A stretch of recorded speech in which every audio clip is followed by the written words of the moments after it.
And so today's session is about raising your professional profile using video and podcasting. And Steve is certainly a man that knows what to do and what to get right, not right. And Steve will remember very well, and it's implanted in my memory almost permanently, this time about 9 months ago, Steve, was it, when we ran one of these sessions, and I tried to be a little bit too clever, and it was Steve's part was perfect, of course, but my side was a complete car crash. So needless to say, this show, it should have lasted an hour in length, actually was an hour and 20 minutes, but once we had edited it down, it came down to about 58 minutes, and it was pure good content. And we had to leave one or two of the online accidents there just to add a little bit of humor to the whole thing as well. So Steve was very patient and has been very game for joining us again today, and I really appreciate that, Steve. So thank you very much indeed for joining us. A little bit of introduction from ourselves. We'll go straight into what Steve's going to be sharing today, and that's about building valued connections based on deep relationships of trust. And some of you are regulars on these live streams, so do say hello to each other in the chat. And those of you who join us regularly, we very much here to help work and help you. We know running a business is a pretty lonely journey, whether you're running a company of one or a company of 1,000. And also, fundamentally, we really like to help businesses to grow based on depth. If you do enjoy these sessions, please do set reminders on Facebook. If you're happy to share that or like, then please do. And the same thing, if you're on YouTube, then you can subscribe on the channel and, as the Americans would say, hit that bell. So, and for you guys, if you could very kindly indicate in the chat what you're passionate about. It's not about promoting companies or promotional websites. It's much more about you personally, what you're really passionate about, why you do it, and how you like to make a difference, and be bold with your questions. A very quick introduction for myself and Muriel. And I'm the founder of Business Growth Bureau, which was started about 7 years ago. Love to claim it was all my idea. It wasn't. It was the CEO of a charity I spoke to at the time, we gave some informal help to. And he came back to me a bit later on and said, well, had we thought about setting up a service to help businesses to get more clients from LinkedIn? And that's how it kicked off. Now, obviously, the service has evolved a lot since then. But one of the things that I feel that's really important is believing in the importance of circular relationships. So if you can make everyone feel good about their relationship, then you end up by building a very strong business, and you also have a fantastic ethos that develops within the organization, and it becomes part of the culture as well. Muriel, just introduce yourself very quickly here as well, if that's okay. Yes, Muriel, I think a lot of you know me. I've worked with Rupert for many years. My main role really is to work with our clients, and that gives me a great buzz. I love helping people, and I love building a relationship. And apologies, my hay fever's just come out, so I will be in the back room shortly and won't be sneezing all over the place. Oh, lovely. Thanks, Muriel. And Muriel's been working with me in some different shapes for about 16 years. So, as I've said before, the only person that probably deserves more of a medal than Muriel is my wife. So, but Muriel certainly deserves that for her patience and persistence and the way she looks after people. In terms of what we specialize in very quickly, we specialize in helping our clients to bring their sales forward, amplify their brand, and get their time back. And it's based, Steve will know I love my cogs. In fact, you made the reference to this before, haven't you, Steve? And now instead of having just 3 cogs, it did grow to 4 in January this year, and it's growing to 7 by the end of June. And it's really good, actually, because the more we have conversations with people, the more that people want to get involved. And obviously some real opportunities for Steve and I to work together on different things as well, which we're really looking forward to. Today's session is very complementary to what we class the brand amplification piece, and also ties it with the brand value proposition as well. And I'll just go through these very, very quickly without into detail, but what we recommend people do is they start off with video, whether it's a video live stream or video creation or something that Steve can easily create with you with his considerable expertise. Repurpose that, redistribute it, and put it out through the social channels. So you're rebroadcasting it. You can then do a little bit of an edit that goes out as a podcast to the podcasting channels. And obviously you can leverage things through social media. Then it's about repurposing that and turning that to a downloadable book or report or white paper or posts and content and articles. And then it's about what else you can do in your business to amplify your brand. So that might be around webinars, on-demand webinars, and then what systems integration tools you can build in there alongside your sales-based CRM solution. What is your optimized sales process? And we're talking about here more before, it's more of a pre-sale sales process, I should say. So once you've adopted your marketing campaign on LinkedIn or Facebook or email, is what journey do you take people through so they become potential clients, but it's very much more the pre-sale element of it, and then how you could use diagnostic tools to actually help your prospects to self-determine what their needs actually are. So that's enough of this part. The part that also ties in really well with Steve here is this whole thing about basically adding value to your own armory, as it were. So, for example, video-based case studies, and also giving you an opportunity to generate video content professionally. And Steve is a real expert in that space. So, do feel that you can ask questions in the live stream today, and we'll do our best to try and answer those. Now, Steve, coming over to you, it's enough of me talking, apart from asking the questions.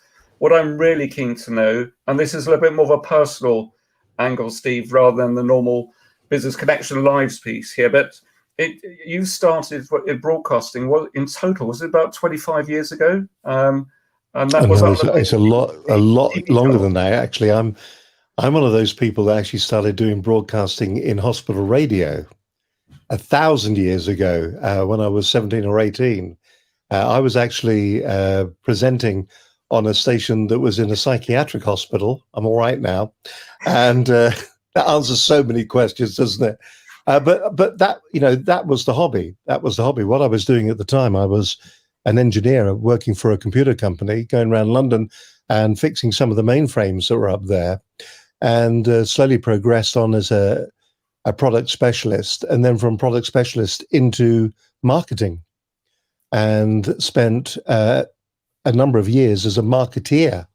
And the company was no small company either. It eventually became, in the UK and across Europe, it became Oki Electric. Doesn't sound very Japanese to me. It is. So, the mobile phones, we launched along with Epsom, it was at the time, we launched the microline range of dot matrix printers. I mean, there's a name from the past. Yeah. I remember traveling up and down the country when we launched the Laserline 6, which was the first offering that Oki made when it came to a laser printer. And this was cutting edge. It was bleeding edge technology at the time. Stayed there for a number of years. And then eventually our paths parted, and I was doing some work for independent commercial radio, both in Crawley for Radio Mercury and also in Dunstable at Chiltern Radio. So I was doing Chiltern during the weeknights, Mercury at weekends, and still doing a job in the middle.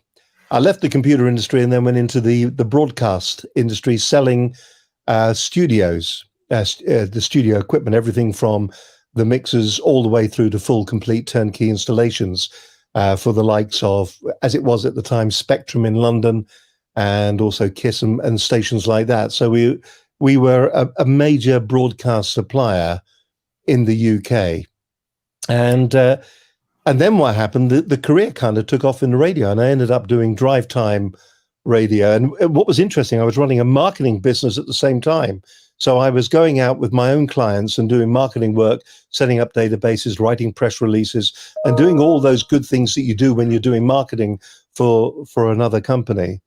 And then also doing the radio too. And it was great because I used to have some of the production staff running around posting things for me and doing photocopying, but that kind of worked okay.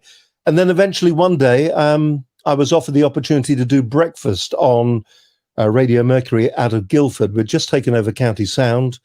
And for 4 happy years, I stayed in Guildford. And then one day I was teleported from Guildford to the mothership in Crawley, and spent another 7 years doing breakfast there. Left that and then went into shopping TV, working for Granada in Liverpool, and then Home Shopping Europe, both in the UK and in America, and then QVC, Quiz Call, in fact, nearly all of them. So been around a bit, been in front of the camera a lot, been in front of the microphone a lot, done thousands of hours of broadcasting, both in vision and out of vision. And right. It's, and so that's the background. And all the time you're always doing bits on the side. And that's where, to a certain extent, the work for the AA and British Gas was. That was a project. I was a freelancer, and I went up and down the country recording interviews with AA patrols, British Gas engineers. We got very heavily involved with, in those days, the negotiations on things like pensions and pay rises. So the craft of communicating in a corporate environment was being formed around that time. And having come from a corporate environment of marketing anyway, you kind of understood the needs and the requirements that the businesses have. I think it's not a problem, but the thing that happens today is that because the gear is so cheap, and because there is a lot of expertise out there at a technical level, there are a lot of people who are going out and they are telling people that they can produce videos that do a particular job for them. Somebody once said to me a little while back, they said, because the equipment is so cheap, it still may well be the wrong decision to do a podcast, to do a video. Your business may actually not need it, and B, you may do more damage to your business by doing it. And I think you just got to be very careful sometimes in understanding what you're trying to do. When we sit down and we are creating a page ad that is costing thousands of pounds. I mean, do you remember the old days when you would make a page ad and you would get the chromolins, and that was the last stage before you sent it off to the publisher? Yeah, and invariably what would happen, that would be the time that somebody would go, "Oh, I don't like that wording." Well, that was exactly the most expensive time to say you don't like that wording, because more chromolins had to be produced and things like that. Yeah. Today, we can get away with it. You're sitting in front of a PC. You've got, sorry about all the beeping, I should have turned that off. We've got the green screens. You've got the green screens behind many of us, and that can produce a quite professional look to what we're saying. But it's the structure of what you're saying, right? I mean, there is a very interesting statistic, Rupert, and I don't know whether you're aware of it, but something like in the first 30 seconds of any podcast, any webinar like this, you will lose 30% of your audience. In the first minute, you will lose maybe 50% of your audience. Yeah. And that's not because we've got shorter attention spans. It's because that we are now more selective in what we are watching and what we are listening to. And also the way that we structure sometimes what we say, we don't think about the impact that will have on our viewers. It's interesting, this afternoon, we produced a video for a global company, a little while back, and we were looking at the analytics of the program that went out. It was only very short, 4 minutes in duration. And at the beginning, it had 89% reach of the target audience it was looking at. And halfway through, they discussed a pay rise for the business. Now, that obviously was the most important part of that video, because right after that, the viewing figures dropped off. Really? Not a lot, but they dropped off enough to be actually identifiable. Yeah. And the message that was left after that was in fact missed by half the potential audience at the beginning. Now, if in writing the script for that, maybe we'd have said, "Going to tell you about these things, and I'm also going to tell you about something that is on everybody's mind, which is your pay rise." And you left that to the end, then you drag them through. And isn't that the job of what we all do? When that's what broadcasters do. If I'm on the radio, I'll say, I will say to you, do you want to know the best place to get a fantastic beef burger this weekend? I'll tell you right after this. Yes. You're pulling people through, you're teasing them through. And most people that do videos today, and most people that film the videos today and call themselves, in inverted commas, production companies, what they do, they miss that trick, because what they're great at doing is getting shallow focus and making it look great. But what they sometimes forget is that all this is about is storytelling. Yeah. And if you don't tell a compelling story that's going to hold your audience's attention, then they will leave you. And they will leave you in the first 30 seconds. And by the first minute, if you haven't got to your point, they'll never hear it. Yeah, that's really, I think it's a very important message to get across that. And what we're going to do, if it's right, Steve, is we're going to get to the real meat of the bone. But I just would like to welcome a few more people, if that's all right as well. And do part that thought, because no doubt we'll revisit that as well. So Stuart, welcome. Delighted you're able to join us. Nice to see you again from yesterday. Mike G, lovely. Good to have been able to join us. I'm assuming that's Daniel Canning, who's come in via the community group. I'm having to guess who that is, but Muriel, you might be able to check in a moment. Or Daniel, if it's you, just tell us. Hello, Carol. Nice to see you. Obviously, Eastbourne should be very pleasant today. And Tom from Cyprus. Very nice. Hello, Anthony. Glad you were able to make it today as well. So after a conversation earlier on this week. And Simon. So great that you've been able to join us. So I think without further ado, what we'll do now is we'll focus just on what Steve has to say. What we're going to be covering is this whole aspect around raising a professional profile using video and podcasting. And these are the main points that we're going to cover today. And Muriel, behind the scenes, if you could, Steve is always very generous in sharing information. That's always valued.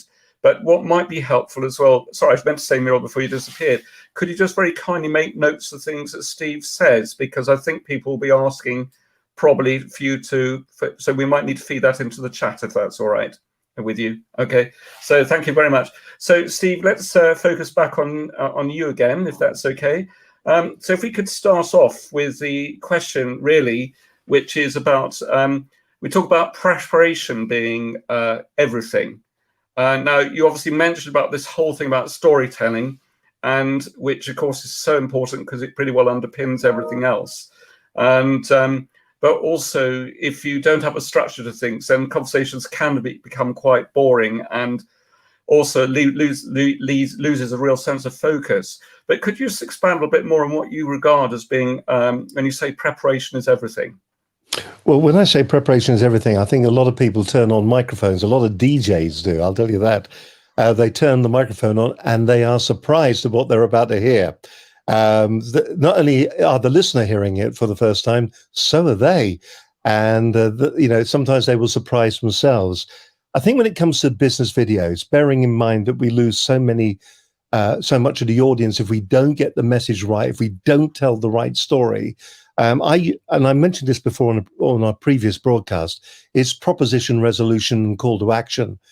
That's the mantra that we use all the time. What is your proposition? Let's get out there. Let's feel the pain of our customer. What is the proposition that you're talking about? Do you make the best burgers? Are your customers, do they have trouble making the best burgers? And what's your resolution of that? We sell the best meat, the best sauces, the best whatever to make better burgers. So we've got a resolution to your customer's problem. This is standard marketing, surely. And then what do we want them to do at the end of our video or during our video or during our podcast? Do we want them to take action, or are we just a voice in the wilderness that is going to be talking, and when we finish, our voice will just evaporate away into the ether? The reason we're doing business videos is that we want them to do something. We want them to contact us. And is it a compelling enough message that we're giving them? So proposition, resolution, and call to action, I think are the bedrocks of what we're talking about. And when it comes to the way we then present that, then we've got the other things, which is content, structure, and delivery. So, remember those 6 individual things, and they will get you through all the different things that we're talking about.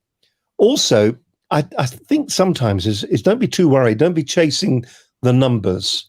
when you are preparing, because if you are chasing a niche audience, don't worry too much about that you're not hitting thousands of people. Your niche market may only need 3 or 4 people to respond back to you. Most people that are in business that are making videos are not making they're not broadcasting, they are narrowcasting. And they are talking about a particular subject that for many people, it will be as dull as ditch water. But for the 1 or 2 who are interested, it could be the change in your business. So be aware of who your customer avatar is. It's interesting. I've just started doing a little bit of work for an online radio station for fun, actually. And it's a station called All Oldies Radio. I do Sunday mornings, 10 through to 1. And it was lovely. By the way, that's not for the people that are on it. That's the music it plays. It's not, if you follow my drift. The thing is that when you're on a station like that, they have already thought up who the avatar of their listener is. They know that it's a female. She's 35 plus. She's married. They know the profile of what she is like. When I was doing shopping TV, it was nearly the same profile actually.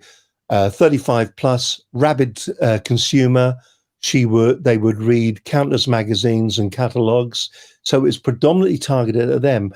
So your message, is it targeting the right avatar of your potential customer? And if you've tried video and it's not working for you, or if you tried podcasting and you're not getting any results from it, is it because that your targeting is slightly off? So sit back for a moment, write down who you think your actual target audience is, and make the program fit them. Don't try to make them fit your program. Yeah, so that's very sound advice as well. I think it's really interesting, this whole thing about making sure you get your message right, and about preparation. And what we've sort of noticed as well is that as well, particularly if you're talking about things like the social channels, like YouTube, Facebook, Instagram, and so on, is that, and this is why people shouldn't get too disappointed about the audiences live, is the value quite often is in the long tail. So it's people actually watching it afterwards. And it's also when people share that content. So if you actually then look at the analytics, for example, in Facebook and so on, the analytics will then give you a real insight in terms of, first of all, what reach your content has actually had, but also the levels of engagement, doesn't it? So, and this whole art of storytelling is a really interesting one too, because, again, the social platforms tend to love the storytelling aspect. So that was, for me, a very big takeaway for what you've already described. I think we're up against it though with the social media platforms, because we are up against the analytics, and sometimes even though your content may be good, you may not get the coverage. I think a lot of people assume if they've got a LinkedIn profile, and you're the expert on LinkedIn, Rupert, by all means, but just because you've got a profile of 5,000 people doesn't mean when you do a post that 5,000 people are going to get it. No. And it's interesting. It's interesting. We've seen this uptake of these LinkedIn pods, or whatever you want to call them, where you'll have a group of people who will all comment on each other's post on a regular basis, and it kind of fools the algorithm to say, right, you got some engagement there, good or bad. You've got engagement, so therefore I'll pump it out to more of your target audience. It's algorithms are great, but they're also very bad as well. Yeah. And I think that's where maybe a service like yours that is proactively contacting the people that are within a group, a target audience.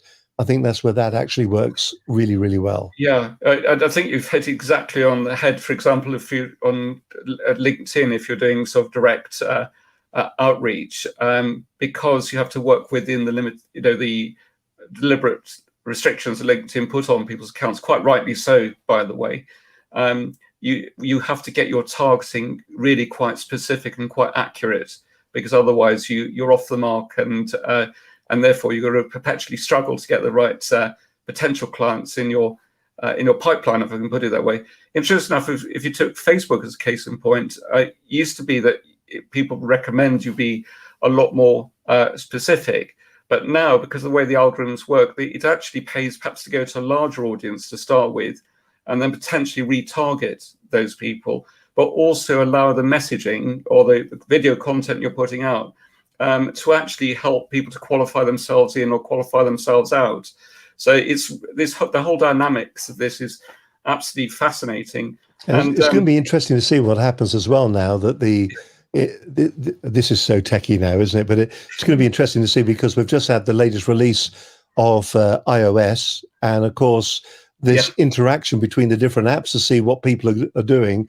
All that's been switched off. You've got Facebook are up in arms, and it's really going to affect their market quite strongly. But once again, it's if you've got a good story, if you've got a good product, if you get it out there, if people understand what you're saying, and that your proposition is strong, and you give them a clear call to action, then you will get some response back. I think it's interesting as well when we talk about calls to action. As I said, I've did a number of years in front of the camera doing shopping TV. And if ever there was an industry where you are measured on your video response instantly, that is it. And I think people forget that. And you knew if you were hitting the grade, because what you would hear in your ear is down to 10% flying off the shelves. That's what you would be hearing. And that was the motivation when you would hear that, and you're on air in front of a camera, is absolutely exhilarating. Yeah. But the thing that was interesting, when I started in that, particularly with the company which was Home Shopping Networks, which merged with QVC in the end, but in those days it was Home Shopping Networks and Home Shopping Europe, so that was the UK operation. The training documents that they produced were this thick for their on-air sales team, because that's what we were. We were an on-air sales team. A sale on camera would either be 4, 8, or 12 minutes, and it was divided into 6 individual sections. And the first section, and I'll never forget this, was if you were doing a video and you're selling something. So I was selling this pen, which actually is the interview for QVC. But if I was selling this pen, the first thing I would say to you, it's a fantastic pen. You may have already made up your mind. If you want yours, you can get it right now by calling this number. If you've never heard of the pen before, let me tell you a bit about it. But I've already gone, here's your pen. You know all about it. There's a call to action. You may as well get yours now. Be at the front of the queue. And if you watch a lot of business videos these days, we are determined to make them watch for as long as we can till we bore them to death, when in fact, maybe the solution is at the very beginning. I'm an accountant. I'm a damn good accountant. If you need an accountant, you want someone to save your money, well, then pick up the phone and call me now. And if that hasn't made up your mind, let me tell you a bit more about myself. Maybe that's the way we should be approaching it. I would be a very poor man if I said to you, give me £1 for every video you saw like that on YouTube and on LinkedIn, because they will rattle on for hours without getting to the point. Yeah, 100%. And a lot of this is almost this NLP type stuff that's ingrained with some of these people as well. And I think these days people can see a lot of the manipulation. By now, you have made up your mind. Sorry? By now, you have made up your mind. Yeah, exactly. The good thing is it does work, though. The other thing that's interesting, and I've seen this work. Silence, selling jewelry. You would stop talking and go quiet, or you would say to the viewer, I know this is going off track, and we will get back on track in a moment. It is very relevant. But the thing that you would say to them is, don't call now. I will tell you when to call. Don't call now. I'll tell you when. Yeah. Then you leave the silences, slightly uncomfortable silences. And when you did say, call now, if you want to get this, they would. Yeah. So we are quite manipulative, I think, remotely. Actually, the thing is, in many ways, so on the other side of that, the message there is extremely direct, isn't it? I suppose the thing as well, if it's a highly commoditized product or service, and you've only got someone's attention for a very short period of time, you've got to be quite direct, because otherwise they'll lose interest and go off and do something else. But also this personality is so important as well. You've got to somehow be very likable in front of the camera, haven't you? Very people have got to have some sort of sense of relevance and attraction to your message and the presenter and as they well. and they would pick presenters of different age groups to appeal to different people. Yeah, I mean, yeah. it is. So if you are making videos for your business at the moment and they're not getting the response, perhaps you're just the wrong image for your business. Yeah. But that doesn't matter, because there are there are going to be ways around that. So good luck on that. But it does go to show that the professionals have got this right. And if you look at QVC, they will get 20% of the audience from across the platform. So 20% of the audience will visit the QVC or the shopping channel area on Sky occasionally. Yeah. QVC are still having £1 million hours. Really? Oh yes. Even these days. Through the lockdown, it's gone through the roof. Right. Because people are bored and just watching. People are receptive to a good story. Yeah, interesting. Now, Steve, I'm thoroughly enjoying myself, and hopefully everyone else who's joined us today. So, but the next part, which is great, because I think I fell into this category in April last year. Self-deprecation is probably worthy in this particular case. But point number 2 here is: do you have all the gear and no idea? Now, forgetting about what happened last year, because I think we know about that. Well, you just tried to overcomplicate it, and that was the problem that we actually had on the day. Yeah, we did. Trying to be too clever. You just trying to be too clever. The Americans have got they've got a great expression. They in the UK we say what broadcast quality. Of course, this video is going to be broadcast quality, and in the UK that means all sorts of different things. It means oscilloscope traces. It means signal to noise ratio. It means all those kind of things. In America, broadcast quality is, can you see it? Yes, you can. That's broadcast quality for them, and they're happy with that. Never twice the same color, NTSC. But that's a very interesting thing. We all have the capability now. We all carry, and I know this mantra has been said so many times. We've all got the capability. We carry around a 4K camera with us most of the time. Okay, it won't do shallow focus and stuff like that, but we are carrying a very sophisticated camera in our smartphones, and we should really use those. But when you're using it, it's not about the piece of kit itself. It's about the way we frame things, the way we position things, being aware of what's going on in the background behind us as well. And I think as well, because of the gear that is out there, the bar now when it comes to that quality threshold has also been raised. So I'm talking to there's 2 cameras in front of me. The little one that will only work on StreamYard is the Logica 950 webcam, which is a great HD camera. It's a lovely camera. The camera I normally use is the one behind it, which is a 35mm camera that is set up to be for here anyway, for the home studio. But that has been raised. The issue that we've got now is that everything looks like this. Talking heads. In fact, the framing that you've got of me at the moment, and particularly the framing of you, which is a really tight close-up, you hardly ever see on the television. No. You would normally see it from the top of the head down. And in fact, if you were to try to consciously look when you're looking at somebody, we do naturally frame. We do frame the way they do on TV. That's the way we see things. And it still fascinates me that we see people down the bottom of the frame, over here in the frame. Oh yeah, all of that we still see some of that. So take some of the techniques from the broadcasters, because once again, what you're doing, we talked about NLP, you are sending out a subliminal message that something isn't quite right with what they're looking at. We've all done it. You see something, something not quite right about that. So be aware of that. If I was talking about the gear, though, I would say, so we've got the camera. We carry those around all over the place. The most important piece of kit is going to be the microphone. And if you haven't invested in a decent microphone and maybe an earpiece as well, then you should do. And when I say an earpiece, I don't mean something expensive.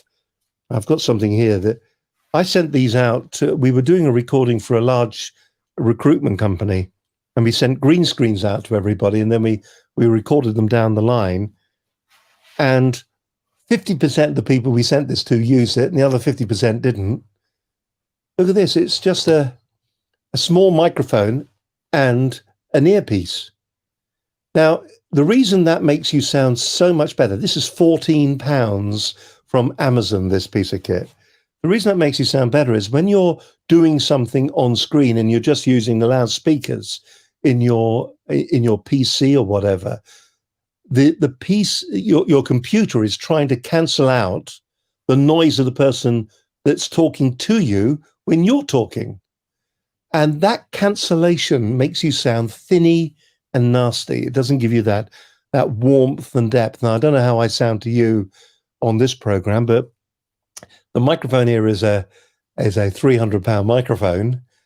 But more importantly, it's going into a £1,000 mic processor, which is down to my left here. So sound is really, really important. So invest a little bit in sound. In fact, go invest in sound, invest in video, and get yourself some lights. And the other thing as well is that you may have noticed all the AV companies are having a real issue now because they cannot go out there and present a group of people on screen that just looks like another Zoom call. So they're having to come up with even cleverer ideas. So what we are doing in our studio, if we've got a screen full of people on a call, we will put them on another virtual screen inside of a virtual set so that it looks a little bit different from a normal Zoom call. So you've got all that. But if you are going out there, you've got most of the gear already. Get yourself a decent microphone if you can. And when you can afford it, get yourself some lights. Something like the Elgato lights are very good. A bit expensive. I've just got some cheap things here, but they're a bit expensive. And you can control them from your laptop or from your PC. And that will make such a difference, and it will make you look so much more professional. Yeah, it's interesting. And the importance of mic can't be underrated as well, because if you want to turn your content into a podcast as well, microphone's quality that is even more important, isn't it? Because you've only got that medium to be able to listen through. So 100%. I was going to ask you possibly a few top tips in terms of the type of equipment people should possibly consider if they're doing this from home, for example. Have you got any initial thoughts on that in terms of what people should use? Oh, when it comes to the kit, yes. I would say, your £14 microphone from Amazon, that will help, and some cheap lights. The other thing as well is a nice firm stand to actually stand your equipment on, so it's not shaking and moving around. And just be aware of the framing as well. Elgato makes some fantastic kits, a bit expensive, a bit pricey. One thing that I do have here is a thing called the Elgato Stream Deck. And if you're using any of the popular software programs around there, if you're on a Mac, you can use Ecamm, which I think is incredible for the amount you pay for it. OBS is another one, Open Broadcast Systems, which is free, but it's a bit more of a learning curve on that. OBS is fantastic. And then programs like this StreamYard, and the one that I prefer over StreamYard, which is Restream.io. Yeah. But they're two very, very good programs. And of course, here you're just using your browser.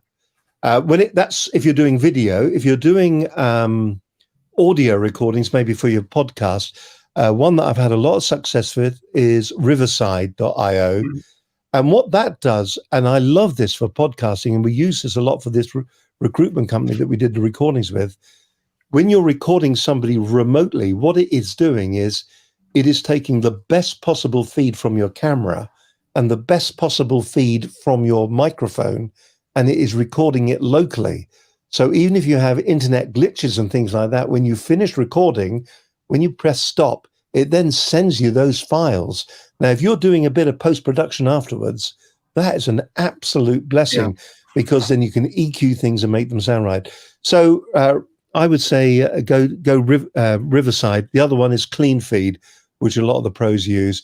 And both of those have free packages on them initially. The other thing I think I'd invest in as well, I mean, what microphone are you using, Rupert? This particular one, Is it a Yeti or something? No, I have got a Blue Yeti mic. This one is an Audio Technica one, I think. Audio it's like Technica, 150. Audio Technica, great brand. Yeah. We use those in our voiceover booth. We've got one of their Audio Technica mics there. As I said, this is an Audio Technica mic, strange enough. Blue Yeti mic, what a great mic that is.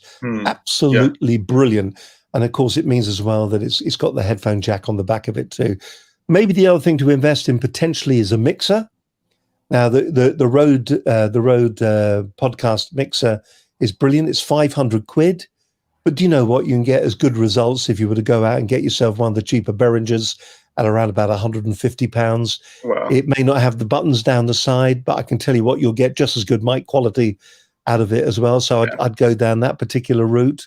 So it's, microphone, a nice mixer to do a bit of EQ, a few bits and pieces from Elgato. I was just looking at the audio. I did do a little bit of a check. If you're doing podcasting, then you're going to need a bit of software to edit it on. We use Adobe Audition, which we pay for, but Reaper you pay for as well. But I think it's £60 or $60. Heidenberg Journalist is very, very simple to use, and that's good. But the big freebie out there is Audacity. Yeah. And if you download that, that's a fantastic bit of software. It does nearly everything that Adobe Audition does and a lot more. When it comes to live streaming, a few bits of software I'd recommend: Ecamm, OBS. If you can, the cheap version of vMix is very good, but that's going more towards the broadcast, Wirecast, and then as we've got the browser-based stuff, Restream, StreamYard, and others like that. And then for remote podcasts, Riverside and CleanFeed. So there you are. So, there's a lot of great kit out there that you could use, and you can very easily put something together. But, as I said, it's all worth nothing if you've got a rubbish story to tell. No, 100%. Now, Muriel's, I can see Muriel chuckling away in the background here. Actually, I don't think everyone else can see her. But Muriel, I think, has frantically been trying to write everything down and been saying, so she could put some of these in the comments. So for you guys who are with us now. But coming on to the next point, because I think we've also answered several questions into one. Have you got any more thoughts around this whole thing about about retaining the audience? And also, I suppose this rolls into the next question about winning presentation techniques that sell. And we've touched on that a little bit. But is there any other thoughts you've got around that? Yeah, I was talking to somebody. I actually had him on the Prem Cut, and his name's just gone out of my head for the moment. Slow down is the one, I think. That's number one. Just slow down. Slow down in everything that you do. Slow down in your delivery. Slow down in your descriptions. Just slow down, because even you can even leave the ers and ums in sometimes, because that gives people thinking time. So slow down. Know what you're talking about. Know why you're talking to them as well. And know what you want them to do when you finish talking to them. And the other thing I would say, and I think it's very important to remember, is that a lot of people say be yourself on camera. You can't just be yourself on camera. This little piece of glass that's in front of you, these microphones in front of us, what they do, they will grab the energy of real life and they will withdraw it, and they will turn you down in volume. They'll make you look and sound 10% flatter than you really are. So, you may think that you're in real life, you're funny, you're humorous, you use your vocal talents very well. But once you start sitting in front of a camera, what tends to happen is that you just lose that energy. So turn yourself up a bit. I'm not talking about turning yourself up like Emperor Roscoe or anything like that. My. But what I'm talking about is just a little bit. This is a performance after all, and you want people to enjoy your performance, and you want to enjoy the performance. So turn yourself up just a teeny weeny bit, and then go back to the lessons that we talked about earlier on, the content, structure, delivery, all that kind of stuff, proposition, resolution, call to action. Be clear where you're going, and remember too that you're losing half your audience in the first 30 seconds. And just going back to kit, by the way, I noticed in the comments down here, and I'll find it in a moment. All right. There's a couple of people there saying they've used Riverside for recording sound. It's very good with video as well. Very good with video. And as I said, I recorded about 40 people over a 2-day period using Riverside. And we sent them green screens, in fact, and they didn't like them very well. But I was able to pull fantastic keys in posts from those. And it looked incredible. Some people saying they use lavalier microphones. Brilliant. Depending on, well, that's what this is, isn't it? This is a lavalier or lapel microphone. That these work really, really well. So yeah, go for those kind of, do invest in the kit. Invest in a mixer, a few people are saying there. That's good. Good for them. Good, lovely. Thank you. Right, now what we're going to do, thank you everyone who's been commenting, by the way, and I know Muriel's busily trying to type things in now as we speak, and Anthony's very, very kindly made some comments as well as Simon and so on. So that's really appreciated. What we're going to do is do like a 3 or 4 minutes of wrap up, as it were, what's on next week. But we're then going to come back for about 4 or 5 minutes and ask some more questions of Steve. I got to try and put him on the spot a little bit. And you guys, please do put Steve on the spot. He loves good questions. So we'll come back to a couple of these points in just a second. So bear me just a second. Right, so this is what we've been talking about over the last 30, 40 minutes or so. And we'll be coming back dealing with some outstanding points. Moving on a little bit in terms of next week. On Tuesday next week, we've got our mini conference, which is starting at 3, finishes at 5, and you'll have plenty of opportunity to ask questions there on there as well. So do be ready to join in on the fun. And next Thursday, because it's also the week of the mini conference, got a very specific program next week, which is about using discover LinkedIn advanced techniques for finding high value clients. And actually, that's a really important one, because what you'll find is LinkedIn is a great resource for finding lots of very small clients, but actually maybe your value proposition is actually quite high. And if you get your targeting wrong, then of course, you can end up by spending a lot of time speaking with people who actually are not right for you, or there's not a good fit, or the other way around, of course. And then just so you know what to do moving forwards, you can register for any of these via our website, either from the homepage or from the drop-down menus. So there's a mini conference on there, which is on the homepage from a button. The on-demand webinar, which is, if you can't join the next Tuesday, then you can join the on-demand webinar. I will just mention, we've just updating the content at the moment. So it's got the content in there now, but some of the other part needs probably 2 or 3 days to finish off. So we've just done a big update on that last week, and we've got probably another 2 or 3 days work to do to get that finalized. But you can go on there, but if a couple of things are out of sync, just please bear with us. We've got the weekly live streams, which you know about every Thursday, and also if you want to really take your business forwards and you haven't done this yet, then you're welcome to complete what we class as a sales and marketing diagnostic. You get a nice personalized 8-page report at the end, and you could also book a call in. Now, this part, Steve is going to turn in his grave. In fact, Steve doesn't know it yet, but I gave him a little test earlier on this week to see whether he did it. With Facebook, it's really interesting. Putting out professional content works really well, but sometimes very short sound bites, which are a couple of minutes, also work very well. And funny enough, if you try and use professional equipment with that, it sometimes can look too polished. So this is where Steve is going to turn in his grave. Good old shaky cam does sometimes work better, I should say, in terms of engagement as well, because it can seem more real. So I think a lot of this ties in with the authenticity part. If you're someone like Steve, who's presenting a very professional business TV network as part of Business Connections Live, clearly you wouldn't want to do anything which is going to compromise on the quality of that.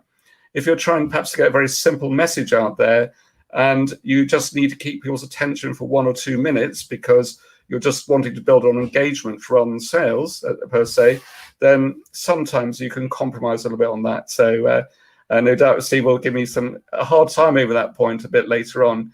So let's move back to, let's go back to speak to Steve again now. So just bear me a second. Right. Not going to give you a hard time at all, Rupert. Yeah, yeah. No, because I agree with you. I think I think there is a place for both. Yeah. And there are times when we shoot stuff and we will put shaky cam on it. We'll make it shaky in post. So just to give it that actuality kind of look, there is a place for it. So no, don't. I think I think the ones in the car get on my nerves a teeny weeny bit, if I'm being honest, because that just if you've put as much thought is that you've just got to tell somebody because you're in the car, I think you're just pushing it a bit far. No, exactly. I like guessing what car they're in. Actually, that's the game I play. Interesting enough, we had a gentleman. It's quite funny. This actually, it was very nerve-wracking for us, but I think a bit of a spate of madness in the last quarter of last year. We ran a competition on one of our mini conferences, which was to give away one of our top packages, which was worth about £7,000 at the time. Now, this is where everyone's going to say I was mad. And not surprisingly, it became a real frantic fight at the end for who's going to actually win the competition. And this particular time, we'd actually try to make the questions more difficult, quite a bit more difficult. The problem is we ended up with 4 people getting the same answers right. And fortunately, we'd thought of the eventuality where something might happen like this. So we had a tiebreaker question. But the condition was that the people who were going to win the competition had to also be on the live stream on the Thursday. And there's one particular person who will remain nameless on air, although I'm sure he wouldn't mind me mentioning it, who actually decided to join in his car with his wife driving the car. He first of all arrived late, and it got to a stage where we, apart from that one thing, there's 3 people which were still in the top running. And the persons, we then said, we want everyone ready right at the very end, so we had to announce a prize. This person that was about to win, because we knew what the results were from what was already in the program, but they had to be there for it. He said, if you excuse me a moment, I just need to get myself ready in the car so my wife can drive.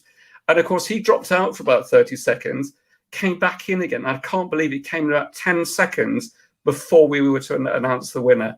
So he scraped through it. And fortunately, that is, we got that on air. So the emotional aspect of him actually winning really, it was quite hilarious. But it was a real almost carpool karaoke moment. We just didn't get him to sing for his supper, which is a slight shame. But there we go. Well, you know what they say, if you're doing a live stream, particularly with video, then make certain you're connected to your router with a piece of wire. Yeah. There is nothing like a Cat5 cable for a solid connection. And the number of people I say that to, I mean, don't even rely on your Wi-Fi, no matter how good it is. Some great questions coming in, by the way. Right, I missed those, actually. Thank you. Yeah, it says, this is Michael. He says, can Steve say something about backgrounds, green screen, Zoom background, custom backgrounds, or real banners? Good one. It's very, very interesting. The nice thing about a real background, of course, is if you can, and you're trying to be really, really, the business, you can track a real background. Whereas with green screen, that's it. Your camera's locked off, and you just can't move anything. There is, it's interesting. There is a bit of a move on Ecamm at the moment where we use green because it's the furthest color away from the flesh tones. But it sometimes will leave a green cast around us, which is a real issue. In film, for years, they've been using blue backdrops as well, and that was because of the process that they would use to make the masks to cut the individuals out. But some of the electronic ones now are actually geared towards blue backgrounds, and of course, it's a problem for business suits, but it does make you look. It gets rid of that green cast, and blue seems to be more acceptable. I'm a big fan of green screen when done properly, and you can do a lot with it, but you can't beat a real set, honestly. And we can knock a real set up relatively quickly and cheaply, if you're thinking about it. A couple of cheap 48-inch TVs behind you with your branding on and the black backdrop, and you've got yourself a pro TV studio. There is a TV channel in Turks and Caicos, and that's exactly what they do. They've just down the wall behind them, they have three TVs. We're lucky in our studio because I'm not in our studio at the moment, but on our backdrops, on our green screen backgrounds, we can bring other green screen backgrounds in, if you follow my drift. So we can make the background look very, very real, with real shadows and real lighting effects. But I think when it comes to doing, I think a lot of people are used to the green screen. I tell you, the thing I can't stand is what Zoom does when you do the background, where you put a background on without a green screen.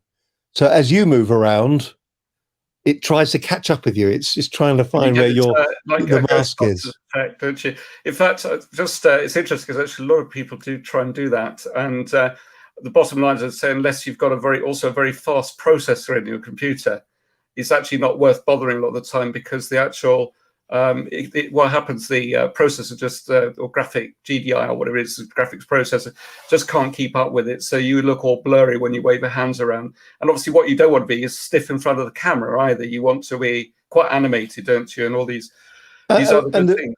And there were two issues there as well that you mentioned on some of the editing. For fear of becoming too technical, you have what they call progressive scanning and interlace scanning. And if a picture is interlaced, it means you're sending half the information. And when you moved your hand around, the hand would break up. Whereas with progressive, you start at the top, you scan all the way down. You know, there's no need for you to know that. It's a bit like knowing what NICAM stereo is, near instantaneous compounded audio multiplex. Who needs to know that? No, but you're dead right. The processing is important. Another question's come in as well. We've got Carol here, which is, can I please, in broadcasting from home, ask what your opinion is, whether it's better to use a USB or an XLR microphone with phantom power. Any thoughts around that one? That's quite a technical question. Yeah, I have actually. So this one is XLR with phantom power. And the reason I use this in the home studio is I'll bring it in the shot so you can see it. It is actually, it's a rifle microphone, as they used to call them. And so that's a very narrow field of pickup. Whereas there is another microphone that I use here, and this has got a USB output. It's got both on it. In fact, it's upside down because it's the way I use it. So XLR in the top, and on the back, it's got the USB gubbins on. That microphone, depending on the interface that you use, if you're using an XLR microphone into something like a Red Scarlet or something like that, then you're going to get fantastic results from it. The actual quality is this bit here. It's what's going on. It's what's going on in there that's important, and that's what you're paying the money for. So that's why I think the Blue Yeti is a USB microphone, and I've had some fantastic results out of the Blue. I've lost it now. I've had some fantastic results out of the Blue Yeti. So I think it's just don't go too cheap. You pay for what you get. A quick question around that, actually. If you've got a USB microphone, do the £150, did you say it was Roadmaster or something? I can't remember, the little thing where you can control the presence in your voice and everything else like that. Do they support USB microphones, or is it only more the more? What are you talking about? The mixer? Yes. The mixer's got a transmitter and a receiver. That particular one that we're talking about, the little square box that sits here. The one which is you can change the inputs on, and also you can change the resonance of your voice and that type of stuff. I think you said there was something that was about £150, which you can plug your microphone. I mean, what they will do, and I can see the big issue is they call it being flat, isn't it? So you're not enhancing any of the frequencies, and that's the beauty. Buy a mixer is what I say, because once you go into a mixer with your XLR inputs, you can muck around a bit with your top and your bass. You can do all of that. The other thing as well, as we get older, I mean, I wear hearing aids, so I don't know what I'm hearing anymore. I've lost my top end, and I'm very, very aware of that. In fact, what I'm wearing today, I'm got this in-ear, this one of my old telly ones, that means that it's not very visible on screen. But I think you need access, I think, to adjusting the EQ. That USB microphone there has got the only EQ setting on it is bass rumble. So if you've got road noise outside or wind noise, you can turn the bass off, right? Or you can turn that very low frequencies off on it. Okay. Now, we are technically over time, but we can carry on probably for another 3 or 4 minutes if that's all right with everyone. But Carol's, Simon's made a point. I don't know whether is anything there you want to pick up on there particularly? Let's see there, Carol. Rode make good podcast mics. Yes, they do. The Rode NT Mini will work well. Yes, it does. It's on Amazon, which will lead you to options. I don't think you can go far wrong with any of the Rode products, if I'm being honest. The small, what they've gone away with, these 2.5 megahertz, these very small radio mics, that they're working on the same frequency as your telephone system at home. These very small mics, fantastic quality, great range on them as well. And what you're looking for is that closeness to the microphone, which gives it, there's nothing worse than that echo that you sometimes get where somebody is off microphone. Yeah. And by having that lavalier microphone, it will always make you sound good. I think the Rode NT mics, the Rode NT Mini is fabulous. iPhone records high quality sound. It does if you're close to it. Yeah. And the free Ferret app will enable you to edit and share the computers too. I use Pro Recorder on my iPhone, but I've also got, oh, blimey, what's it called? No, that's gone as well. Okay. No. iRig. I've got an iRig for it. And the iRig allows you to use a Pro microphone, and you can monitor off that as well. Once again, the phone is one of the most valuable pieces of material collecting. But once again, it's not just about the kit. It's about what you say when you ask that question: who, what, where, when, and why. Okay, no, thank you. Just one final question, or comment actually, and then I'll probably ask one closing question, and we'll wrap up next 2 or 3 minutes. But Simon's just making the point about dress code options, and it's really interesting actually, because of course you're wearing a suit, and I'm quite casually dressed. Now, any thoughts around that? Yeah, and they are just my thoughts, I'm afraid. I like a jacket because it gives you shoulders. I think it shows a little bit of respect to your viewer. I've always been a fan of wearing a jacket on screen. I always have. I just don't think I look I can see my belly when I'm not wearing a jacket. And, just a fat old man, really. But no, I think this is a bit of a performance, and what people are doing in the first couple of seconds that they're looking at you, they're making up their mind what they think you are like. Yeah. They are creating a whole world. Your backstory has been created by the image you present. And they say, don't they, that in the first half second, 3 seconds, we've already made up our mind whether we like you or we don't like you. Yeah. And it is judging a book by a cover, but we're actually very, very good at doing that. 100%. And it's interesting here, so because obviously dress code is quite a big thing, actually, because if you're appealing to perhaps a slightly younger demographic, you may want more, or let's say more casual, yeah, exactly. And if you're wanting to appeal to perhaps a more mature professional audience, this goes back to what we were talking about your avatar. Who are you talking to?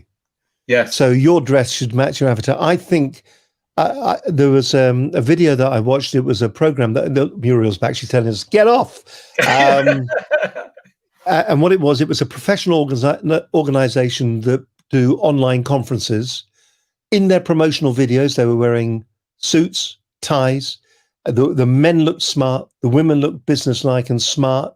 The men looked businesslike and smart.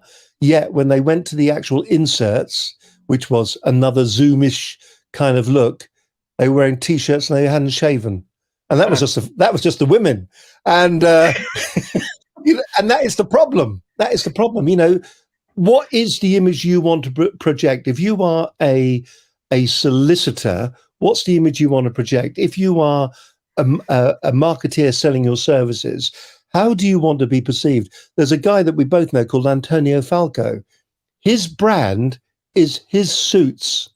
He wears suits and ties, and it makes a real difference. No, great. There's a few things. There is a last bit I can whistle. I've got a list here that I can whistle through very quickly, and then I'll finish. I'll shut up and we'll go away. Then is that all right?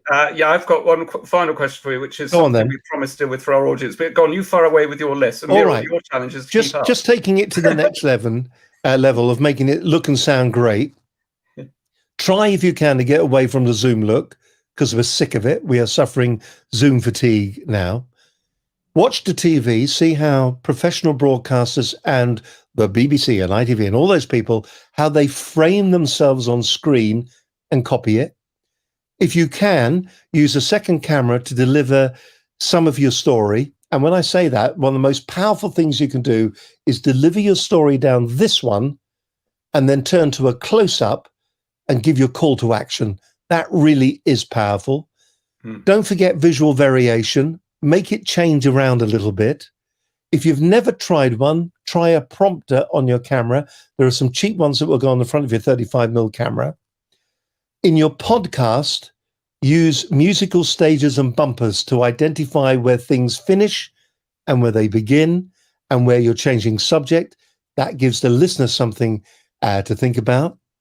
With audio, watch your levels. Don't be all over the place. And grow it, use it to grow your business, and never, ever forget what your end goal is, and go for it. Lovely. And that ties in personally with my final question, so I don't need to ask it now, because the final question was really about To Infinity and Beyond.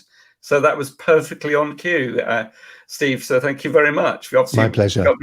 Become telepathic in the process.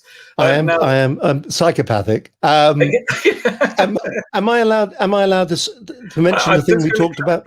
Come to that. Accidentally, I missed the final slide out here, which is frustrating. But Steve, could you very kindly tell us your web address? Muriel, can you put this in the chat, please, as well? And also your email address and mobile phone number, if that's so. Right. What we offer small businesses at the moment is the opportunity to raise their professional profile, and they can come into our studio and be interviewed. If you go to businessconnectionslive.com, that'll take you to our homepage, and you'll see some of the programs that we've produced in the past. You'll find Rupert there if you want to see him within our studio. If you're interested in, and he's very good, really. And if you're interested in growing your business and you'd like to have someone help you with what you're doing at the moment, you want to do something different to complement what you're already producing, then if you go to Business Connections Live /showcase, then what we can do is that we're doing a piece where we will interview you in the studio, but we'll also give you a bit of training on some Zoom training prior to you coming in, where you can collect B-roll. We'll tell you how to do that and what you should be doing. And B-roll is the shots around your office, and also how to construct your message. And that's something that interests you, then go to businessconnectionslive.com / not easy to say, /showcase, and have a look at that. And if you're interested, fill in the form, or if you want, pick the phone up and give me a call. It would be great. It's been some fantastic people talking here, because it just seems that on the forum, on the chat that you've had, we've got some people that are really getting into this whole idea of getting out there and telling their story as a clear message. Some of the questions have been fantastic. So can I just say to all of you who are watching, thank you very much indeed for getting involved, because they are cracking questions. And if there's something you want to ask, I don't mind a chat for 5 minutes. Just give us a call. The telephone number's on the website. It'd be great to hear from you. And thank you very much. Thank you very much. Now, that is absolutely a perfect wrap. And this will be available on our website, certainly at the latest by tomorrow morning. If not this evening, probably more likely tomorrow morning. So if you didn't catch all that, or you want some reminders about the kit, just go there. It's on the website, which is bizgrowthbureau.tv. If you go to look for the TV video section, choose previous live streams, and you'll be able to see the recording of this, or it'll be on Facebook or YouTube as well. So we'll obviously, I just want to say thank you very much, Steve, for joining in today. Sorry about forgetting at the final slide. It was really frustrating, but there we go. And thank you very much for everyone for joining us today. So we'll look forward to seeing you on next Thursday's live stream. And if you can make the mini conference, great as well. We'd love to see you there. So Steve, thank you very much. And Muriel, sorry we didn't have time for you to say anything at the end. Great. Take care, everyone. Take care. Bye-bye. Bye. Bye.